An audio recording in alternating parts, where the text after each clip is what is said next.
Il y a un petit débat sur. Je suis pas d'accord. Ah bon, déjà? Ah bah dis donc. Pop, c'est à l'opposé de la danse Non, contemporaine. non, opposé. Ah. Je sais pas vous dire opposé, mais c'est Oui, mais vraiment bon. différent. Ouais. Moi, c'est horrible. Bah, moi, je connaissais... Ouais, non, je connaissais pas vraiment la danse contemporaine. J'ai juste une cousine qui m'avait fait une petite choré parce que j'ai passé l'option danse contemporaine pour le bac. Je connais le gars parce que je suis allée voir des spectacles. C'était une bonne danseuse au conservatoire de Marseille. Je suis allée voir des spectacles avec elle. J'en ai très fan.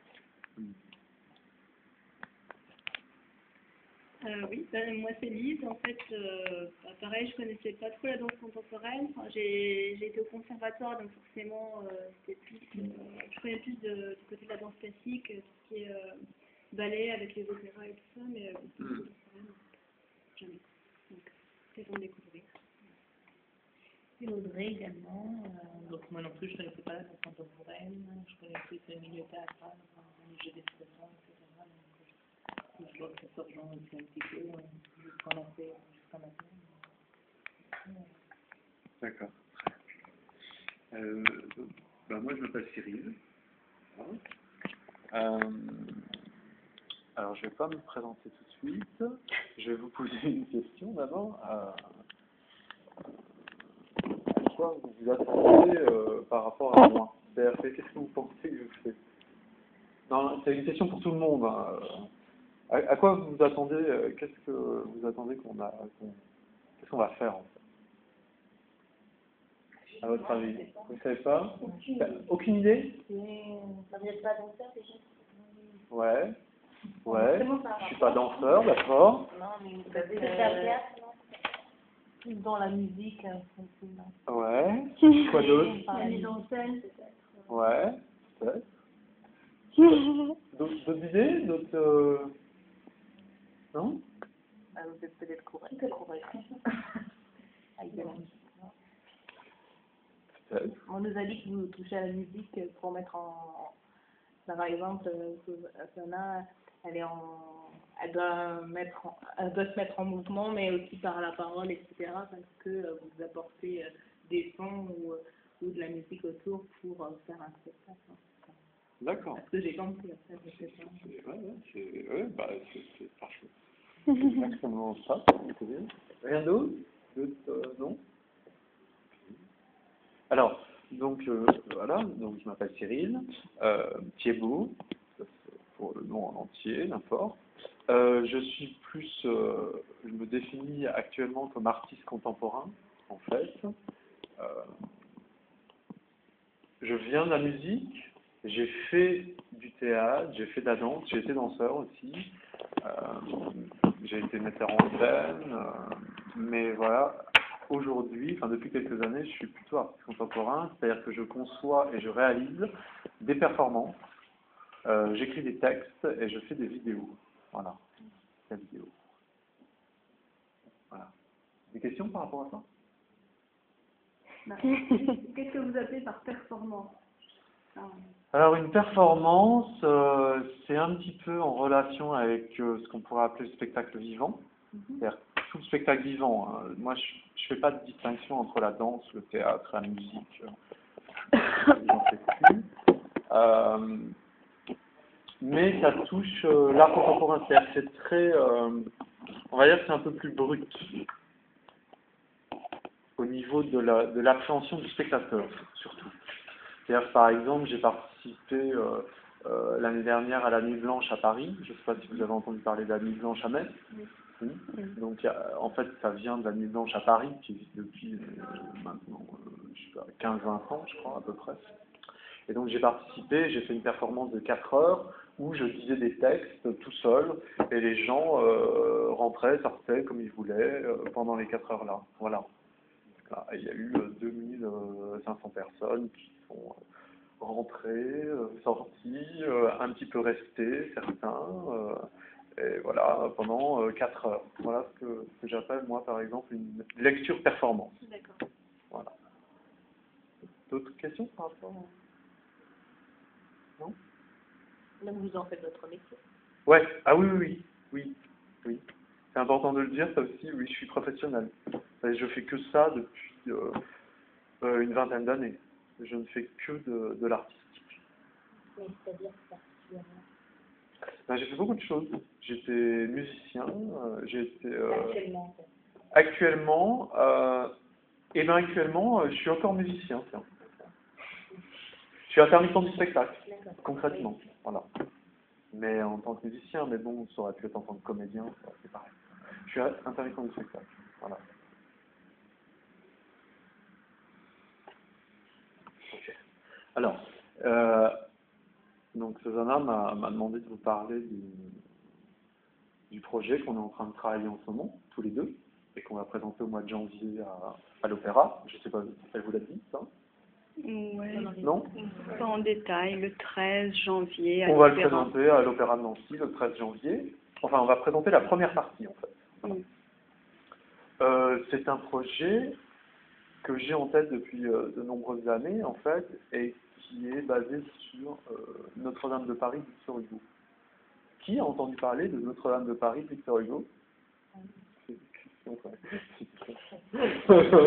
sait jamais, hein, tu rigoles, mais surtout le pourquoi. Tout le monde connaît Notre-Dame de Paris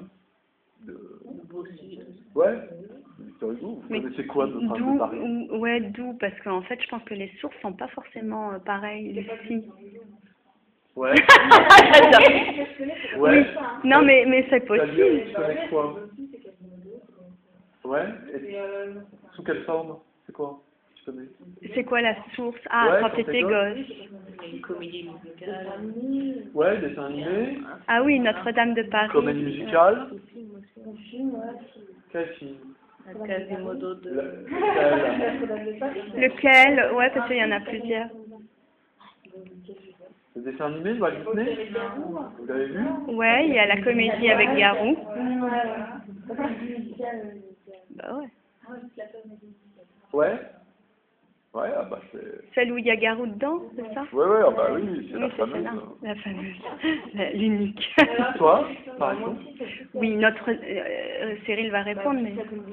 Ouais, Je me souviens si vaguement de cette dernière animé, mais... ouais. Enfin, comédie musicale, est-ce que Walt Disney... De Walt Disney, ouais. Ouais, vous vous souvenez de Garou, Quasimodo, c'est ça? Hein?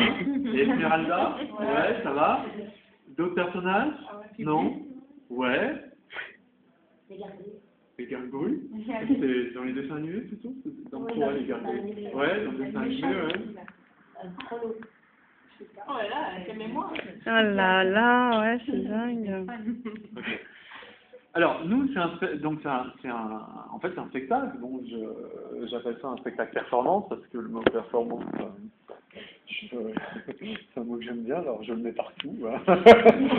Voilà. Et donc, c'est un spectacle qu'on va faire donc en duo sur la scène. C'est-à-dire qu'on sera tous les deux sur la scène aussi. Voilà. À votre avis, quel personnage on fait? Et Quasimodo. Voilà. Ouais. Donc Esmeralda et Quasimodo. Alors, c'est vrai que alors oui, Notre-Dame de Paris, c'est Victor Hugo. Définitivement. Le premier... C'est définitivement un roman de Victor Hugo qu'il a écrit en 1831 pour être précis, voilà, et qui a donné vraiment lieu à de nombreuses, des dizaines et des dizaines d'adaptations en fait, autant au cinéma, des films, il y en a eu au moins 12 je pense, dès 1900, ça a commencé par des films muets et tout, et après il y en a eu plein, en passant par un film français qui était assez connu avec... nous, qu'on a vu à la télé, Ah bah quand on ouais, moi était je le petits, connaissais, avec Queen et Lolo. Anthony Quinn et Gina Lollobrigida, mais ça c'est des trucs des années. Ouais, c'est trop vieux pour vous déjà. Avant 70, donc ça C'est vos parents. ça- Vos parents. Non, j'étais pas né, non, c'est clair. Non, mais vos parents ont vu ce film avec vraiment une importance, quoi. Hein. Forcément, Anthony Quinn, Lolo Brigida. Et c'est vrai que les deux adaptations que tout le monde connaît récentes, c'est de Walt Disney, hein, c'est clair et net, et puis c'est la comédie musicale de Luc Plamondon, et puis Richard Garou. peut-être Hélène Ségara, Esmeralda, je crois. Bon. Ben voilà, donc... Et pourquoi avoir choisi Quasimodo et Esmeralda et pas l'autre, on sait quel prêtre, on sait quel... Bah, déjà, pourquoi avoir choisi Notre-Dame de Paris? Justement parce que moi, je voulais travailler sur un des plus grands classiques de la littérature française. Il faut quand même savoir que Victor Hugo, c'est un des rares écrivains qui est enterré au Panthéon à Paris. Hein. Il n'y en a pas beaucoup, il y en a une dizaine, et donc c'est une espèce de monument, en fait, Victor Hugo, quoi. Et donc, par rapport à ça, justement, parce que déjà, il y a de la danse. Voilà. Donc, il y a le rôle d'Esmeralda. Alors, il y a eu 2 adaptations que avec de la danse au niveau de Notre-Dame de Paris. La première, c'était en 1836 pour l'Opéra de Paris, et ça s'appelait La Esmeralda. Et tout le ballet était basé sur le personnage d'Esmeralda. Voilà. Avec le livret qui avait été réécrit par Victor Hugo. Et la deuxième adaptation qu'il y a eu au niveau de la danse, c'est un ballet en 1965, toujours pour l'Opéra de Paris, de Roland Petit. Vous avez déjà entendu le nom de Roland Petit, non, il est encore vivant, je crois, hein, Roland Petit. Il vient juste de mourir, ou je ne sais plus. J'ai l'impression qu'il est encore vivant. Et c'est vrai que c'est quelqu'un qui a été assez important dans la danse en France dans les années 50, 60, et même peut-être encore un petit peu 70. Voilà. Donc il y a beaucoup de choses, beaucoup de souvenirs par rapport à ça. Et pour finir de répondre à ta question, pourquoi Quasimodo? Franchement, moi j'ai pas envie de me faire chier à jouer Frollo, le méchant, ou Phébus, le beau mec amoureux et tout. Pas qu'un vrai salaud en plus. Non, Quasimodo, moi, c'est génial, c'est un espèce de monstre. Donc, oui, en plus, de toute façon, c'est le personnage principal. Et puis c'est le personnage que je préfère, moi. Voilà. C'est le plus intéressant, quoi. C'est vraiment le plus intéressant. Et en plus, il faut savoir que dans l'histoire, c'est le personnage le plus sympa, en fait. Voilà. C'est bien pour ça que Walt Disney a basé tout son dessin animé là-dessus. C'est parce que c'est vrai qu'au niveau des personnages masculins, je parle, hein, au niveau des personnages qui sont des hommes, c'est le mec le plus sympa, en fait. Voilà. De toute l'histoire. Les autres, c'est tous des sales cons. Voilà. Bon, voilà. Alors, moi j'ai décidé, donc, on en a parlé depuis des années, ça fait au moins 4 ans qu'on en parle du spectacle-là. C'est un spectacle, ça met très longtemps à se réaliser, ça c'est clair et net. Ça peut mettre des années de préparation, etc., etc. Selon. Ouais, selon, ouais, mais bon... Celui-là, en tous les cas. Celui-là, il est très long. Et donc, moi, j'ai décidé de partir du texte, déjà. Voilà. Du texte original de Victor Hugo, et de réécrire le texte. Voilà. De réécrire le texte d'une façon, on va dire, contemporaine. Et par rapport à mes préoccupations personnelles en tant qu'artiste, en fait. Voilà. Moi, je travaille sur la sonorité de la langue française, donc ça veut dire la musicalité, en fait, des mots. Voilà. Donc, j'ai réécrit le texte par rapport à ça, par rapport à la sonorité et à la musicalité des mots. Voilà. Je viens de finir le texte hier, donc je vous l'ai apporté, ça tombe bien. C'est pas parce que vous faites aujourd'hui que j'ai fini hier, ça tombe un peu par hasard. Enfin, tu l'as fini. Oui, enfin, il y a toujours des petites modifications à faire. Non, tu l'as fini. Mais je l'ai fini hier. Oui, mais pas l'intégralité. Enfin, ce qu'on va faire pour janvier. Oui, pour le mois de janvier. C'est une Alors première là, partie. j'ai apporté le roman de Victor Hugo, et j'ai apporté les textes que j'ai écrits. Alors, ça, c'est des partitions dont on va se servir, en fait, pour travailler le spectacle. Vous voyez, il y en a 2, déjà.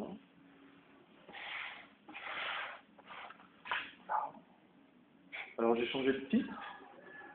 J'ai rajouté extra. Voilà. Ouais, un rose, un bleu. Esmeralda, Quasimodo, exactement. Voilà. C'est bien. C'est signalétique au moins. Et extra, pourquoi extra? Extraordinaire, oui. Extra performance. Alors, extra, en fait, c'est le nom d'un procédé que j'ai imaginé, en fait, qui m'a permis de réécrire le texte, qui m'a permis de réécrire le roman de Victor Hugo. Le nom du procédé que j'ai imaginé, que j'ai pas inventé, parce que bon, il y a des choses qui existent déjà avant, qui sont pas exactement les mêmes, mais c'est pour ça que j'emploie le mot imaginer. Je l'ai appelé un procédé, on pourrait appeler ça extra, ou un processus extra. Voilà. Je vous en dis pas plus pour l'instant. On va tout simplement, en fait, je vais vous lire, en fait, tout simplement, quelques extraits. Voilà. Je vais vous lire déjà. Ça va être des petits bouts, hein. C'est pas très, ça va pas être très long. Un petit peu du texte original. On va faire juste une séance d'écoute. Hein. Bien sûr, un texte, quand on l'entend, on se focalise essentiellement sur l'histoire. Hein. En général. Par contre, là, je vous demanderai en même temps parce que vous allez entendre l'histoire, mais en même temps d'être sensible au son, en fait. Au son de la langue française. C'est-à-dire à la musicalité du texte. Bon, en théâtre, hein, c'est son travail aussi, souvent, c'est-à-dire qu'un texte, il y a beaucoup de metteurs en scène de théâtre qui travaillent le texte au niveau de la musique du texte. Voilà. Le texte, c'est une musique, en fait, pour eux. Vous avez déjà entendu parler de choses comme ça? Oui, oui. Alors, je vais vous lire un petit extrait. C'est pas évident. Faut pas que ce soit trop long. Faut que ce soit bien clair. Quelle heure il est? Ça va? Je sais pas. Alors, je vais vous lire, oui, en oui, fait. Ça va. C'est un bouquin énorme. Il y a 700 pages. À la base, quand il est paru, il y avait 3 tomes, 3 bouquins énormes, en fait. Hein, c'est tout petit. Alors, livre 2, chapitre 4. Au niveau de l'histoire, c'est vers le début. Bon. La comédie musicale, j'ai jamais vu en entier, par exemple. S'il y en a qui la connaissent bien, moi j'ai vu que les extraits à la télé, quand ils venaient chanter sur les plateaux de télé et tout. Mais j'ai pas la chronologie exacte et puis la dramaturgie qu'ils ont choisie. Donc je pourrais pas vous dire exactement si le passage là y est, s'ils avaient choisi de le mettre ou pas. Par exemple, je peux vous dire que Disney, l'histoire, ça correspond rien du tout. Ça correspond en rien à la version enfin, au texte initial de Victor Hugo. C'est-à-dire qu'ils ont créé une histoire où il y a les personnages, mais franchement, l'histoire n'a rien à voir. Il n'y a pas d'amour, ça, il n'y a pas de... Si, un petit peu, mais mais par exemple, chez Disney, il n'y a jamais d'amour entre Quasimodo et Esmeralda. Enfin, chez Victor Hugo, il n'y a jamais d'amour entre Esmeralda et Quasimodo. Mais par contre, entre Quasimodo et Esmeralda, enfin, vers Esmeralda, il y en a. Chez Disney, c'est juste 2 potes qui s'aiment bien, qui font des trucs ensemble et tout. Non, parce que Quasimodo, il a l'amour d'Esmeralda. Ouais, mais Elle aime pas Esmeralda, mais... Ah, je savais pas faire. c'est vrai, tu le connais bien? Moi, je l'ai revu il n'y a pas longtemps. Ah si, il a regardé la carte en forme de cœur, quand elle l'embrasse, il la déchire, il a mal au cœur.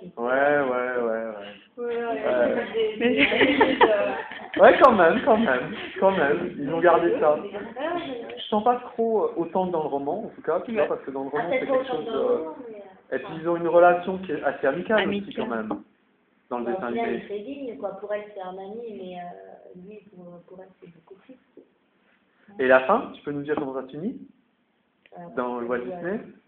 Juste la fin. Dans le Walt Disney. Dans le Walt Disney, la fin. Dans le Disney, Frollo, il veut brûler Esmeralda. Ouais, Quasimodo débarque, ouais, il l'attrape, puis il la monte dans le lit, ouais, pareil, ça, La je trouve sauve. exactement ça. et il demande, il fait tout ça droit d'asile, et puis après, c'est Frollo qui arrive, Ouais. il vient la tuer tout de même, et il tue aussi Quasimodo. Ouais, Au final, lui, il tombe, enfin, ils se battent, ouais, Frollo tombe, il ça c'est meurt. exactement pareil.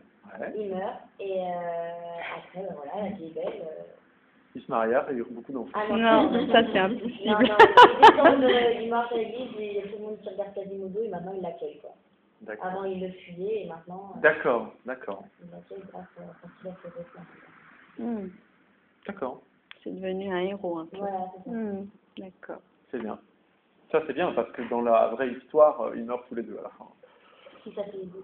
Et ben Esmeralda et Quasimodo, enfin tout le monde meurt quasiment dans le... Mais ça, c'est un dessin animé. Ouais, C'est c'est carnage. dramatique. Non, non, c'est dramatique. Oui, oui, ils meurent tous les deux. Ouais. Elle est brûlée en fait. Ah, ça y est. Ah, Elle- Ah ouais, c'est... Ah bah ouais, Walt Disney, il va pas... Et ben il va rejoindre Esmeralda. C'est très touchant la fin parce qu'elle est morte. En fait, elle est pendue, je crois. Ouais, elle est pendue. Donc, ils mettent son cadavre dans un endroit, une espèce de fosse commune. Et en fait, Quasimodo va rejoindre Esmeralda dans cette fosse Morte, commune. quoi. Elle est morte.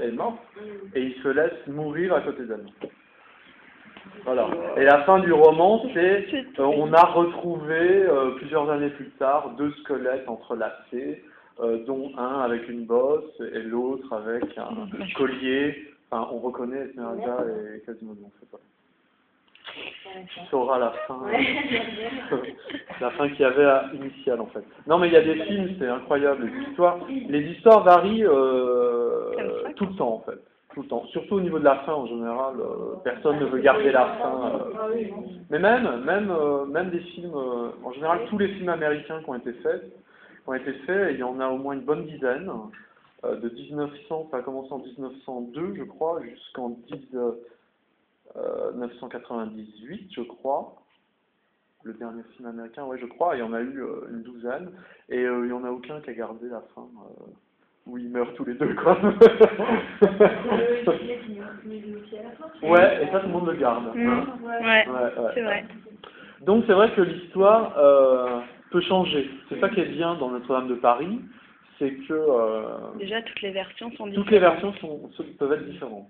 Il y a beaucoup de points communs, tu vois, comme tu as dit avec le Disney, comme il y a dans la comédie musicale et tout, comme il y a dans d'autres versions, et comme dans la mienne aussi. C'est-à-dire qu'il y a des points communs, mais c'est pas exactement la même chose. Voilà. Alors je vous lis juste un petit truc, un petit peu de Victor Hugo. Alors, livre 2, chapitre 4. Les inconvénients de suivre une jolie femme le soir dans les rues. Ça, c'est le titre du chapitre. Voilà. Gringoire, à tout hasard, s'était mis à suivre la bohémienne. Il lui avait vu prendre avec sa chèvre la rue de la Coutellerie. Il avait pris la rue de la Coutellerie. Pourquoi pas, s'était-il dit. Gringoire, philosophe pratique des rues de Paris, avait remarqué que rien n'est propice à la rêverie que de suivre une jolie femme sans savoir où elle va. Il y a dans cette application volontaire de son libre arbitre, dans cette fantaisie qui se soumet à une autre fantaisie, laquelle ne s'en doute pas, un mélange d'indépendance fantasque et d'obéissance aveugle. Je ne sais quoi d'intermédiaire entre l'esclavage et la liberté qui plaisait à Gringoire. Esprit essentiellement mixte, indécis et complexe, tenant le bout de tous les extrêmes, incessamment suspendu entre toutes les propensions humaines et les neutralisant l'une par l'autre. Il se comparait lui-même volontiers aux pierres. Non. Il se comparait lui-même volontiers au tombeau de Mahomet, attiré en sens inverse par 2 pierres d'aimant, et qui hésite éternellement entre le haut et le bas, entre la voûte et le pavé, entre la chute et l'ascension, entre le zénith et le nadir. Je vous en dis encore un petit peu. Gringoire, c'est le personnage du poète, en fait, dans l'histoire. Si Gringoire vivait de nos jours, quel beau milieu il tiendrait entre le classique et le romantique. Mais il n'était pas assez primitif pour vivre 300 ans, et c'est dommage. Son absence est un vide qui ne se fait que trop sentir aujourd'hui.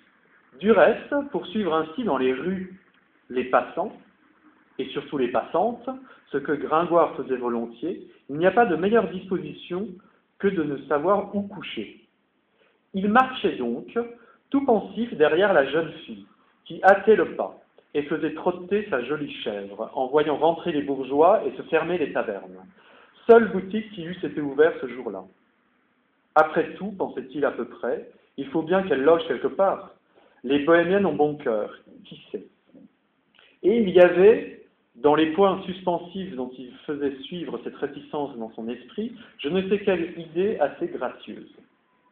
Cependant, de temps en temps, en passant devant les derniers groupes de bourgeois fermant leurs portes, il attrapait quelques lambeaux de leur conversation qui venaient rompre l'enchaînement de ces riantes hypothèses. Tantôt, c'étaient deux vieillards qui s'accostaient. « Maître Thibaut Fernicle, savez-vous qu'il fait froid ?»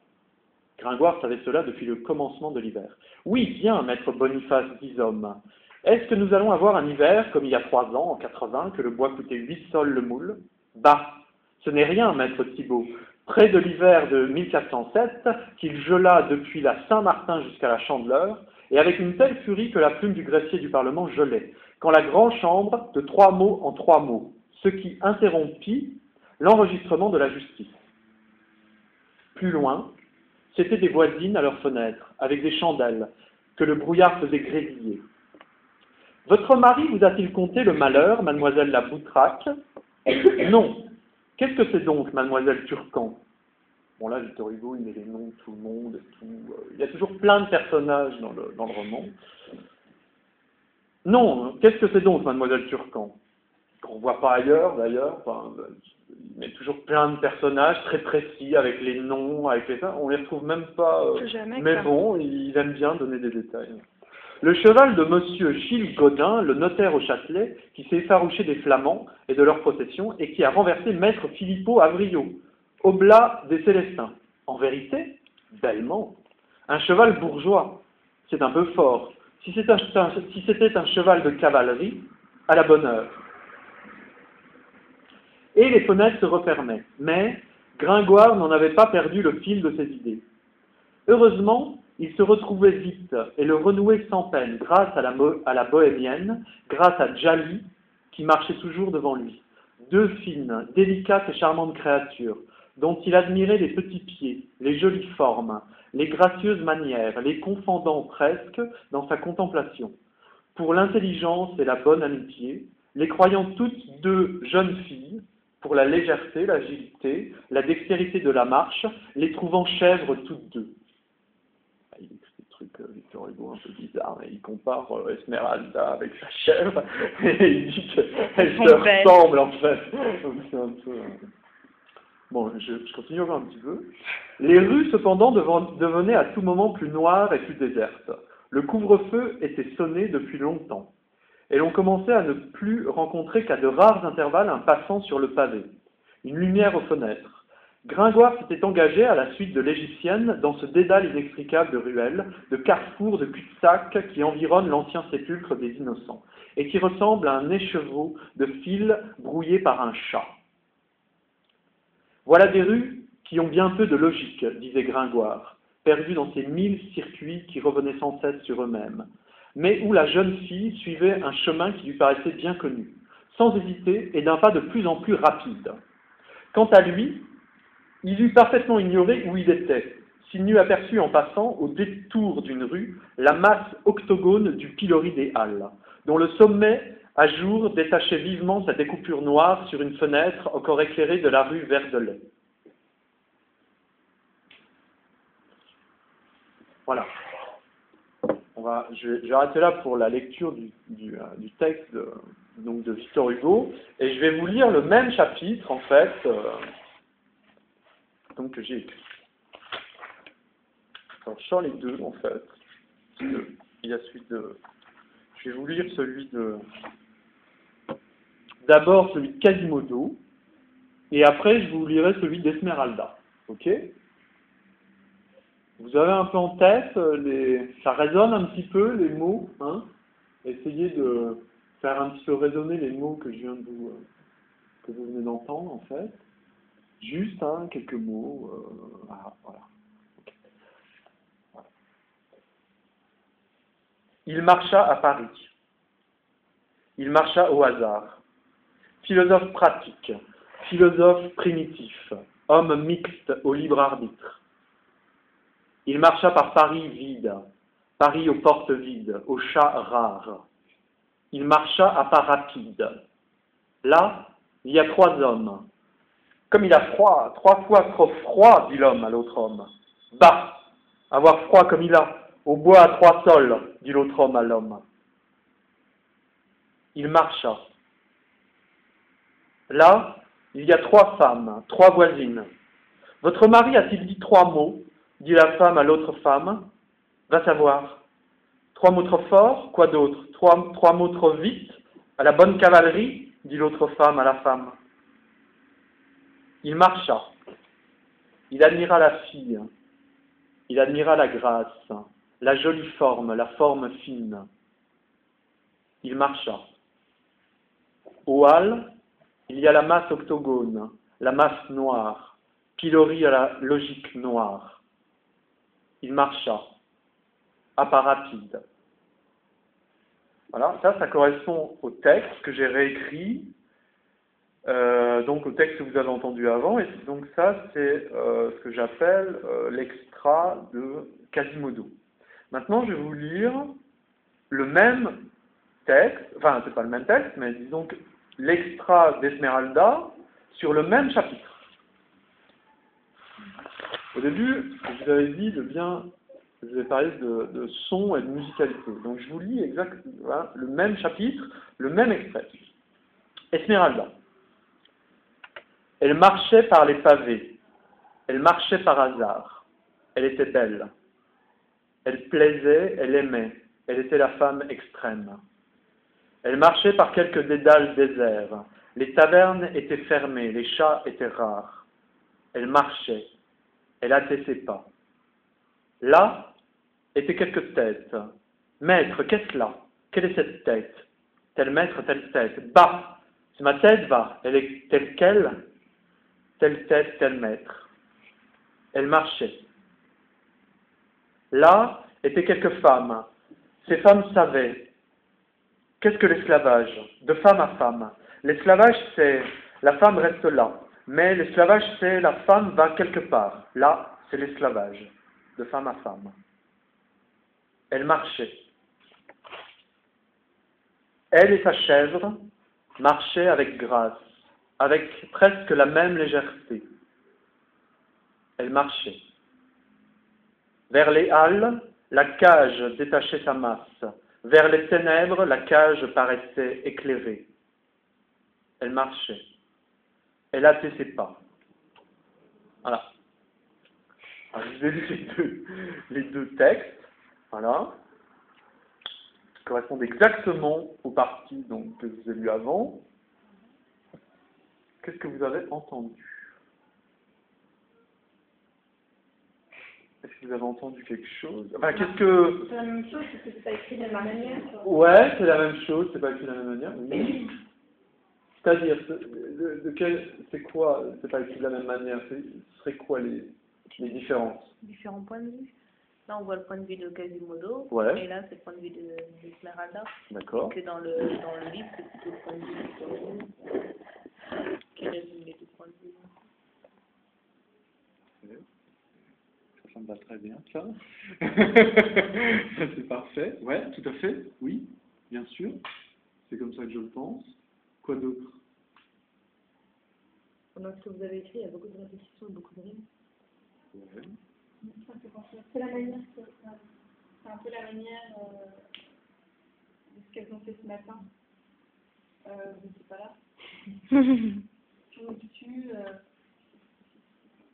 sur le tutu. Oui, c'est quand on a les rimes. Ouais. Avant, Oui, des répétitions des mots, quoi. Oui, répétition des mots, ouais, tout à fait. L'homme à l'homme, ouais, voilà. Des petits jeux de mots, Ouais, avec des répétitions, quoi. ouais, C'est pour montrer que ça avance, parce que là, ils avancent quand même dans la rue. ouais. C'est pour montrer un mouvement, quoi. Oui, tout à fait, tout à fait. Alors, les deux textes-là, en plus, seront dits exactement en même temps. On les dira en même temps. Voilà. À deux voix. C'est-à-dire que ça avancera en même temps. Et Comme certains endroits, ils sont, par exemple, il y a le bas il doit tout arriver au même endroit, donc ça doit se rejoindre. les phrases ont à peu près les mêmes, on va dire, les mêmes nombre de syllabes, les mêmes pieds, hein, on dirait en poésie ou en théâtre. Là. Même nombre de syllabes et même paragraphe, vous voyez, hein, tac, tac, sur la première page, hein, on voit très bien. Et comment c'est le public Vous voyez à peu près la structure du texte. Voilà. Mais là, ce qui m'intéresse, alors ça c'est oui, vraiment tout ce que vous avez dit c'est très bien. Est-ce que vous pouvez essayer d'aller encore un petit peu plus loin? Qu'est-ce que vous avez encore saisi, entendu? La manière dont c'est écrit, Ouais. ça fait plus que Quasimodo que Esmeralda. Ouais. Ouais. Ça fait plus brut quand je lis le texte Quasimodo que le texte Esmeralda. D'accord. Ouais. Quasimodo, c'est l'homme à l'homme et la femme à la femme. Enfin, alors que dans le texte de Victor Hugo, il donne des noms, il y a des détails. Oui, ça c'est clair. Là, c'est vraiment pour avancer, quoi. Et l'homme à l'homme, point, en fait, c'est tout. Sinon, ça fait autre chose, quoi. Ouais. Non, c'est pas ça. C'est un résumé. Parce que quand même. Après, il faudrait comparer vraiment les deux. Je pense que c'est beau. Alors ça dit quelque chose d'intéressant, tu disais Esmeralda c'est plus fluide, la façon dont c'est écrit, et Quasimodo c'est un peu plus brut. C'est pas quasi brut. Ouais. À quoi c'est dû, à votre avis? Le Essayez. caractère. Bah oui, déjà. Le personnage. Puis de toute façon, on a déjà l'image dans notre tête. Ouais. Mais même rien que physiquement, déjà, Esmeralda, ça fait belle femme, apprêtée, prendre soin d'elle, et Quasimodo un peu plus. Bah déjà, Ouais, non, c'est un peu plus bourru, Ouais, par rapport à... D'accord, ça, je suis ok. Mais par rapport au texte, par rapport à ce que vous entendez du texte. Oui, mais... D'accord.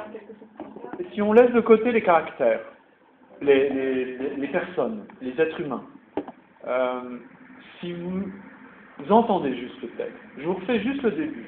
Le premier paragraphe de Quasimodo. Il marcha à Paris.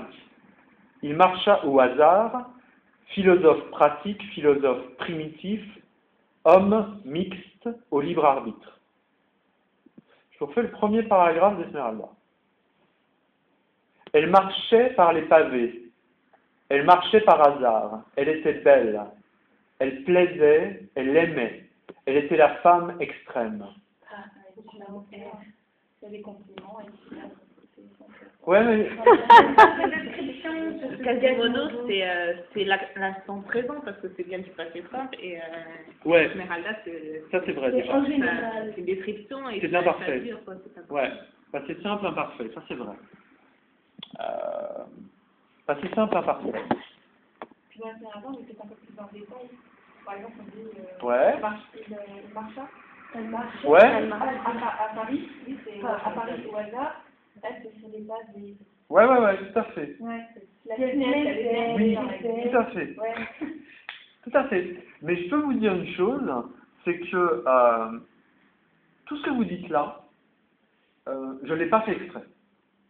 C'est-à-dire que ce n'est pas dû à leur caractère. C'est-à-dire que je n'ai pas choisi d'écrire les textes-là en fonction des caractères d'Esmeralda et Quasimodo. En fait, j'ai écrit les textes-là en fonction du processus d'écriture dont je vous ai parlé au début, qui s'appelle extra, et que j'ai imaginé en fait. Ça n'a rien à voir avec leur caractère.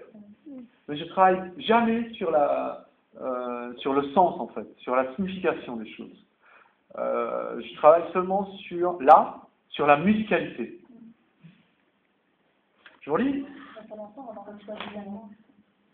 Ouais. Il y a quand même beaucoup de R, de trucs plus Ouais, mais ça, franchement, c'est pas fait exprès. Tandis que pour elle, il y a beaucoup plus de L, de trucs fluides, quoi. Oui, tout à fait. Mais ça découle du processus que j'ai choisi au départ, en fait, que j'ai mis en place. Bah, disons que je l'ai choisi et ça... Non, bien sûr, tout à fait. Mais je vais vous le dire à la fin, c'est quoi? J'essaye que vous deviniez, mais je vais vous dire la solution, en fait. Je vais vous le dire, c'est basé sur quoi? Je vous lis juste un texte relatif à Esmeralda, que vous avez écouté. Et après, je vais vous lire un autre texte, qui n'a plus rien à voir avec le chapitre là, une autre chose. Ça va, il est... Oui, c'est du cœur. oui, pas de problème. On a le temps. Et je vais vous demander de vous focaliser seulement sur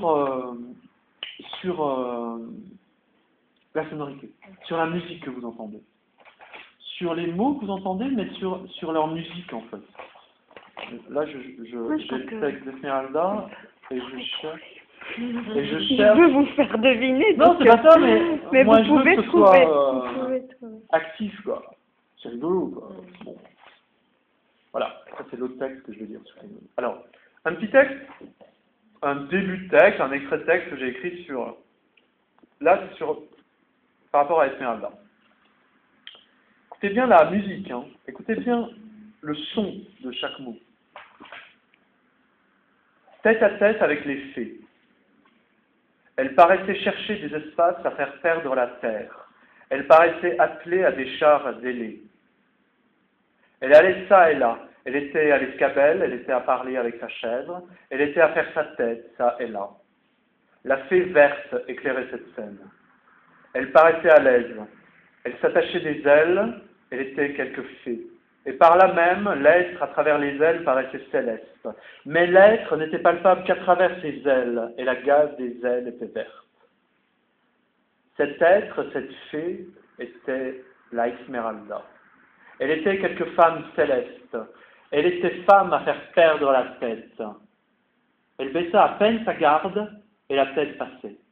Et éclata-t-elle. Et la dague était là, prête, et ses lèvres étaient des éclairs, et la chèvre était là, tête baissée, prête. Elle était quelque guêpe. La chèvre resta là et baissée.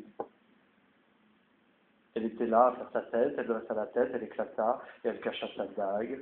Ah, ça c'est juste un petit peu. Esmeralda, ok? Je vous lis un petit peu de Quasimodo. Or, Quasimodo, grâce à l'archidiacre adoptif, par la grâce au roi à Paris, Quasimodo vit la cloche à Notre-Dame. Notre-Dame comme nid, Notre-Dame comme patrie. Il faut voir la sorte d'harmonie qu'il y a lorsque par la dalle, lorsque au chapiteau, Quasimodo a sa face aux formes bizarres. La fois qu'il s'accrocha à la corde, la fois qu'il fit vivre la cloche, alors arriva la voix à Quasimodo. Tard, Quasimodo prit la forme à Notre-Dame, comme sa coquille, comme sa carapace. Voir Quasimodo gravir la façade si haute, voir Quasimodo qui glisse à pic, voir Quasimodo qui nage si facile aux abîmes, à la fois homme, à la fois chamois. Quasimodo au corps, aux 1000 plis, à l'âme aux 1000 plis. Quasimodo a l'âme maladroite, il a l'âme sauvage, forme prise par sa vie difficile. Quasimodo a l'âme qui boite, qui s'atrophie, comme s'il a l'organe opaque, comme si accord rachiticam rachitique. Qu'est-ce que vous avez entendu alors là? Les deux.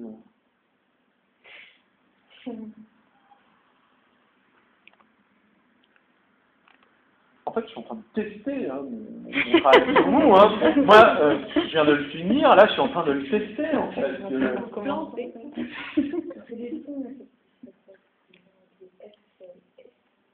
Ouais, sur les consonnes. Ouais. Les R et les S qui apparaissent. Les R. Quoi d'autre? Peut-être. Il y a plein de rimes. Plein de mots qui se ressemblent. Ouais. Oui. Mais ça, c'est pas non plus une volonté de ma part. Et les S et les R non plus. D'ailleurs, je vous donne une indication, c'est pas sur les consonnes. Les voyelles. Ah. Il y a le A, ça c'est A, U. On entend beaucoup de A. Ça, c'est vrai, ça. Le E dans l'autre, des voyelles qui se. Le E. AI, enfin, voilà, ça. Ça, à On, quel on endroit? entend beaucoup de A dans les deux textes. Hein, beaucoup de A. Ça, c'est vrai, ça. Esmeralda, Quasimodo, enfin, dans Quasimodo, il y a le A qui ressort souvent, le I et le O. Et qu'est-ce que Et dans... dans le Alors Esmeralda et... Non. Ah ouais. Non, Tu crois? Bah, peut-être, hein. Alors Quasimodo, ce serait quoi alors? A, I et O, Voilà. ça? Ouais. Et Esmeralda, ce serait? Le E et le A. Ah. S. Ouais, S. Et c'est là. Non, c'est pas sur les consonnes. Non, mais Esmeralda. S. Je Tu vois. vous relis un petit peu d'Esmeralda. Elle était très belle. Elle avait des lèvres parfaites. Et par ses lèvres parfaites s'échappait cette haleine parfaite. Esmeralda était-elle la femme parfaite? Elle était la femme, elle était la mère, elle était la maîtresse. Elle hasarda. Plaire? Qu'est-ce que plaire? Plaire, c'est être casque à la tête et l'épée prête. Esmeralda restait grave. L'âme était passée par quelques tartares. Elle était passée à la barbe d'éclair et elle avait échappé à la bête. Alors? Il n'y a pas de I, il n'y a pas de U, il y a pas Beaucoup de et. Ben, est-ce que vous entendez bien que votre... Lise l'a remporté, elle a gagné le grand concours. Alors, Elle a gagné votre... Pour aller voir le spectacle. Ah, c'est très bien ça. Et donc par rapport à ça, je vous relis un tout petit peu de Quasimodo, hein, pour bien réécouter. Alors, là, à l'optique, 1000 choses folles, 1000 choses idiotes, 1000 choses fatales, parce qu'il a la logique pas comme la nôtre. Il a la logique sauvage. La cause a sa force trop vive. Parmi l'homme, il a la parole difficile. Alors, à la place à la parole, il prit comme arme la force. Parmi l'homme, il y a trop d'hommes à rire à sa face. Alors, il prit comme amis d'autres rois au marbre colossal, d'autres vitraux, chapiteaux, d'autres oiseaux à Notre-Dame. Alors, il prit comme amis 3, 6, 14 cloches à Notre-Dame. Parfois, il va voir la grosse cloche au portail. D'autres fois, il va voir 3 cloches, comme 3 oiseaux à 3 cages. L'âme à Quasimodo va à la grosse cloche. Marie. Marie a la grosse voix. Il y a aussi l'autre cloche, Jacqueline. Il y a aussi la famille, 6 filles, 6 cloches. Il y a aussi 6 autres cloches. Quasimodo a 14 cloches. Il y a aussi la cloche au corps bois, propre à Pâques. Sa favorite, la grosse Marie. Vous avez entendu, là, hein? Mais il y a le Ah, roi les aussi, I car et le il est dans Quasimodo, il n'y a pas de roi. Oui, mais le wa. On va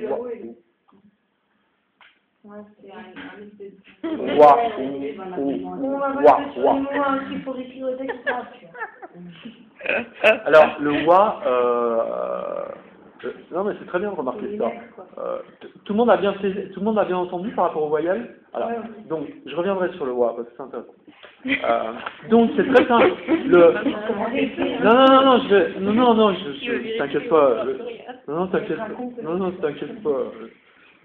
J'assume le wa. Je l'assume. Donc voilà. Donc le processus que j'ai appelé extra, en fait, c'est un processus d'extraction. Non, j'ouvre juste un truc. D'extraction et d'extrapolation. Vous voyez ce que ça peut être? Extraction et extrapolation, hein, voilà. Donc basé sur les deux noms en fait des personnages que j'avais choisi d'aborder en fait, Quasimodo et Esmeralda, voilà. Et en fait c'est basé sur les voyelles. Donc. Et tout texte c'est comme ça? Ouais. C'est-à-dire que les mots que j'utilise ne sont que des mots de Victor Hugo. Il n'y a aucun mot à moi. C'est-à-dire que par chapitre, j'ai extrait tous les mots où il n'y avait que des A, des I et des O pour écrire le texte qui correspond à Quasimodo. Là, j'ai mis 3 mois à écrire ça. C'est gentil. Déjà, j'ai trouvé ça trop long. J'en avais déjà ras la casquette à la fin. Non, mais c'est pas tout le livre. La moitié. C'est que certains chapitres. Ouais. Et puis là, c'est que la moitié. Et c'est que certains chapitres. Alors j'ai extrait, donc ça fait des pages avec des, par exemple, c'est reste il vaut, machin, puis ça fait pas des phrases du tout, quoi. Et après, j'ai essayé de refaire des phrases et de retrouver l'histoire en plus. Ouais. Voilà. Et après, donc, j'ai fait la même chose avec Esmeralda. C'est-à-dire que j'ai extrait que les mots où il y a des et, des et des a. Voilà. Et donc, j'ai une espèce de gros sac avec plein de mots dedans, qui sont pas à moi, qui sont ceux de Victor Hugo, et j'essaye de refaire des phrases. Et en plus, j'essaye de faire des phrases qui correspondent à l'histoire. Mais j'ai pas tous les mots. Par exemple, j'ai aucun mot avec des U, j'ai aucun mot avec des ou, avec des voilà quoi. Ben, vraiment. Donc c'est assez compliqué parce qu'au niveau de la grammaire, il faut vraiment trouver des formes grammaticales qui réussissent à avoir du sens, quoi, à faire tenir une phrase en fait. Et c'est ça qui m'intéresse sur le projet là, c'est que c'est un projet qui est purement sonore en fait, musical, qui est vraiment très conceptuel, hein. L'art conceptuel, c'est un truc un peu chiant, un peu vraiment, quand on va voir une expo d'art contemporain par exemple, ça peut être vraiment quasiment casse-cou, on comprend rien, on est là, putain, puis c'était pas expliqué, on comprend rien. Donc là, ce que j'essaye de faire en fait, c'est justement qu'on ne comprenne rien. Comme au début, c'est-à-dire que au début, quand vous écoutez les textes, ça vous paraît quasiment des textes que j'aurais pu écrire moi, en fait, quasiment. Mais en fait, c'est pas moi qui les ai écrits.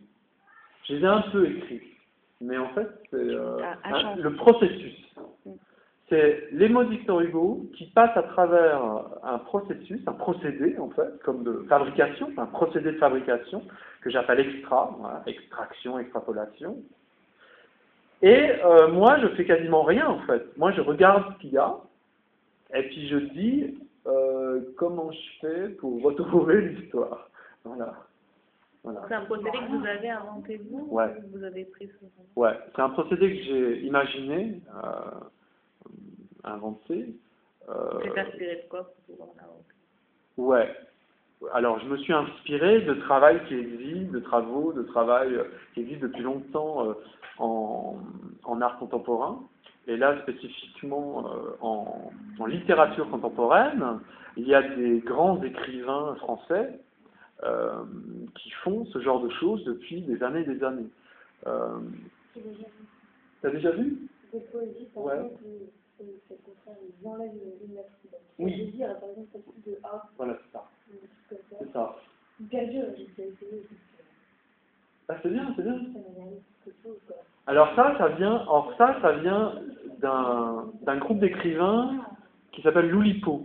Vous avez déjà entendu parler de l'Oulipo? Oulipo. En fait, c'est un cycle, ça veut dire ouvroir de littérature potentielle. En fait, je sais pas. Et en fait, il y a un écrivain qui s'appelle Georges Perec qui a écrit tout un roman où il avait ôté le E. Il avait ôté le E. Et c'est un roman policier. Et il avait appelé ça La Disparition. Et personne ne savait qu'il avait ôté le E. Et tout le livre, il n'y a pas de E. Il ne le dit pas. Et son titre, c'est La Disparition. Et c'est une enquête policière. Roman. Et il y a quelqu'un qui a disparu dans le livre. Et en fait, on peut lire tout le livre tu peux lire tout le bouquin. Sans te rendre compte qu'il n'y a pas de E. Il n'y a aucun problème. Alors lui, il n'y a pas de E. Il n'y a pas de E, il n'y a pas la lettre. Il n'y a pas la lettre. Alors lui, il ôtait la lettre. Donc la voyelle, la lettre. Non, il ôte la lettre et il n'y a que des mots qu'on connaît. C'est écrit en français. Non, pas du tout. C'est un film J'aurais dû vous l'amener, je l'ai à la maison. Ça Ça s'appelle la Disparition, justement. Et c'était un clin d'œil. En fait, la disparition, c'est le E qui avait disparu. Écrit en quelle année? Du coup, par exemple, il n'y a aucun le dans son... Non, il n'y a pas le. Le chat, ça n'existe pas. Le... Il n'y a pas de E, non. Les documents, les virtudes. Voilà. Bah oui, c'est ça le problème. Et ça s'appelle un lipogramme. Bon, ça c'est la petite histoire. Un lipogramme, ça vient du machin, une histoire avec... c'est quand on ôte quelque chose, on ôte un élément, un lipogramme. Voilà. Donc, et l'hypo attaché, c'est attaché, lipogramme. Et Georges Perec a continué à faire des petits textes, c'était pas des romans en entier en fait, en faisant qu'une seule voyelle, qu'une seule lettre. Enfin, lui il travaille sur les lettres, hein. Que le A par exemple. Il a écrit un texte en entier, il n'y a que des A. C'est-à-dire? Et ben il n'y a que des A. C'est-à-dire? Il écrit des phrases, tout un texte, et il n'y a que la voyelle A. D'accord. A. Les consonnes. Il y a toutes les autres consonnes, hein. Mais au niveau de la voyelle, il n'y a que le A. Voilà. Et il a fait le O aussi. Il a refait un texte après qui s'appelle un autre roman, un gros après aussi, qui s'appelle Les Revenantes, et il n'y a que le E. Il n'y a plus d'autres voyelles. Après la disparition. Après la disparition, il a fait Les Revenantes. Voilà. Bah oui, forcément. Donc ça, moi j'ai découvert ça, les textes-là, il y a déjà... Je suis vieux, donc il y a déjà plus de 25 ans, enfin plus de 20 ans on va dire, et c'est vrai que j'avais été fasciné par le travail là, quoi. Parce que c'est super rigolo en plus, ça fait des textes super rigolos. C'est des espèces de romans policiers, genre des romans qu'on peut acheter à la gare pour prendre le train et tout, et puis il y a des enquêtes policières, des machins, puis à la fin tu t'aperçois, ah merde, il y avait disparu, Donc c'est ça, ils le disent. non, ils le disent pas, jamais ils le disent, jamais. Ah, les gens surtout, c'est vraiment juste. Ouais. Voilà. Ils sont fans de films. Georges Perec. Les deux bouquins, La disparition et Les Revenantes. 2 heures. Perec, ouais, je crois qu'il y a 2 heures. Hmm. Donc voilà, donc c'est inspiré de ça en fait, voilà. Et puis de toute la poésie contemporaine aussi. C'est pour ça qu'on parlait de performance tout à l'heure. Il y a beaucoup de poésie contemporaine, c'est-à-dire des jeunes écrivains, enfin ou des moins jeunes, qui écrivent des choses pour être lues et pour être entendues en fait, c'est-à-dire qui sont en performance.